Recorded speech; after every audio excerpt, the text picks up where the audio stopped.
দীর্ঘ ৮ বছর পর অনুষ্ঠিত হতে চলেছে বিশালগড় বার অ্যাসোসিয়েশনের নির্বাচন। আগামী ২৭ জুনের এই নির্বাচনকে ঘিরে ইতিমধ্যে আদালত চত্বরে তুঙ্গে উঠেছে রাজনৈতিক ও পেশাগত চর্চা। বৃহস্পতিবার ছিল মনোনয়নপত্র জমা দেওয়ার শেষ দিন। জানা গেছে, শাসক দল সমর্থিত আইনজীবীদের পাশাপাশি তেপরামথা সমর্থিত আইনজীবীরাও নির্ধারিত সময়ের মধ্যে মনোনয়ন জমা দেন।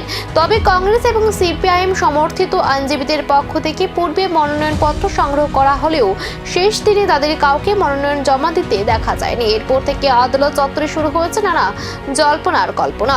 আইনজীবী মহলের একাংশের প্রশ্ন, শেষ মুহূর্তে কেন নির্বাচনের লড়াই থেকে সরে দাঁড়ালেন বিরোধী শিবিরের আইনজীবীরা? অন্যদিকে তেপরামথা সমর্থিত আইনজীবী নেতা জাকির হোসেন বলেন, দীর্ঘ ৮ বছর পর গণতান্ত্রিক পরিবেশে নির্বাচন অনুষ্ঠিত হচ্ছে এবং তার ভালো ফলের ব্যাপারে আশাবাদী। ফলে আগামী ২৭ জুনের ভোটকে কেন্দ্র করে আদালত চত্বরে উৎসাহ ও কৌতূহল ক্রমশ বাড়ছে। গত ২০১৮ নির্বাচনের পর থেকে এই বিশালগড় বারে কোনো নির্বাচন হচ্ছে না।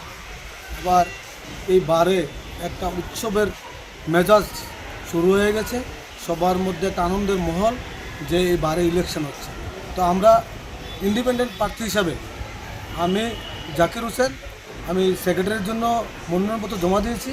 তো আমার কলিগ শ্রী রাজেশ দেববর্মা, উনি ট্রেজারার জন্য মনোনয়নপত্র জমা দিয়েছেন, এবং আমার আরেকজন কলিগ শ্রী মহেশ্বর দেববর্মা মহোদয়, উনি মেম্বার হিসাবে আমরা মনোনয়নপত্র জমা দিয়েছি।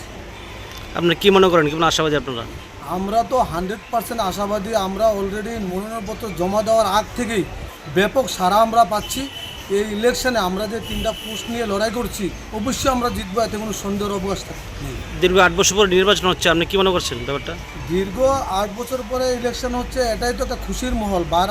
বার হচ্ছে একটা ডোমেস্টিক অর্গানাইজেশন। তো এখানে ইলেকশন আমরা আইনজীবীর লড়াই হবে, আমরা একসাথে থাকবো, এতে পলিটিক্যাল কোনো রং নাই। আইনজীবীদের একটা পলিটিক্যাল পরিচয় থাকে, তা সত্ত্বেও আমরা এই পলিটিক্যাল রংটাকে সাইডে রেখে আমরা ইলেকশনটা প্রতিদ্বন্দ্বিতা করি। জয় পরাজয় এই ভোটারদের ল্যান্ডেড কাউন্সিলের মধ্যে নির্ধারিত হবে। যা জয় পরাজয় হবে তা আমরা অবশ্যই মাথা পেতে নেব। বিরোধী শিবিরের অনুপস্থিতিতে বদলাবে কি নির্বাচনের সমীকরণ? বার অ্যাসোসিয়েশনের নেতৃত্ব কার হাতে যাবে, সেদিকেই এখন নজর।